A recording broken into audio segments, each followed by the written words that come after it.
इन तस्वीरों में जिस लड़की को आप देख रहे हैं, इस लड़की का नाम था शिल्पी जैन। 23 साल के शिल्पी जैन ने बिहार का नाम रोशन करते हुए मिस पटना का खिताब अपने नाम किया था। लेकिन शिल्पी जैन के साथ आगे उनके फ्यूचर में क्या कुछ होने वाला था, ये ना तो वो जानती थी और ना ही उनका परिवार, क्योंकि उस वक्त बिहार में जंगल राज था।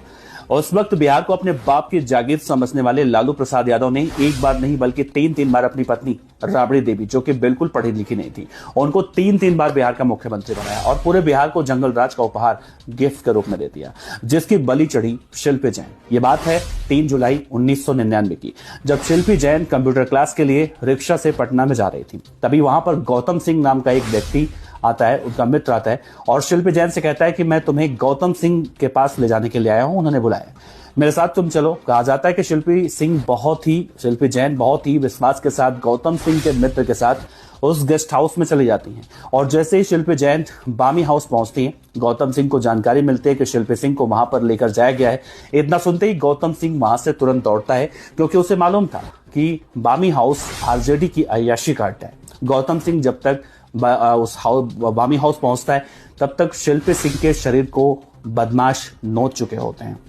कहा जाता है आरजेडी के कई अनेक व्यक्तियों ने मिलकर शिल्पी जैन के साथ गलत व्यवहार किया। एक तरफ गौतम सिंह शिल्पी जैन को बचाने की कोशिश कर रहा था और दूसरी तरफ जाने माने व्यापारी, जिनकी बेटी शिल्पी जैन थी, वो पुलिस स्टेशन पहुंचते हैं मदद के लिए। उस वक्त मुख्यमंत्री राबड़ी देवी थी, उनका भाई लालू यादव का साला बाहुबली विधायक साधु यादव के घर जब पुलिस पहुंची, तो साधु यादव की गाड़ी के डिग्गी में शिल्पी जैन और गौतम सिंह की लाश मिलती है। उस वक्त गौतम सिंह के शरीर पर सिर्फ कपड़े थे और शिल्पी के शरीर पर गौतम के शर्ट थे, मतलब पूरे कपड़े किसी ने नहीं पहने थे।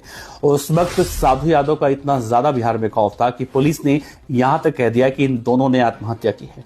लेकिन उस वक्त इसका तगड़ा जब विरोध हुआ, तो पोस्टमार्टम की रिपोर्ट में ये बात सामने आया कि शिल्पी जैन के साथ एक बार नहीं बल्कि कई बार दुष्कर्म किया गया था। और फिर साधु यादव का डीएनए के लिए सैंपल जब मंगवाया गया, तो उसने सीधा मना कर दिया और आगे इस केस को क्लोज कर दिया गया। और फिर क्या, साल 2006 आया, जब प्रशांत जैन यानी शिल्पी जैन का भाई, उन्हें इस केस को रीओपन करने के लिए कई बार चक्कर काटा, तो देखने को मिला कि कैसे ये केस रीओपन नहीं हुआ।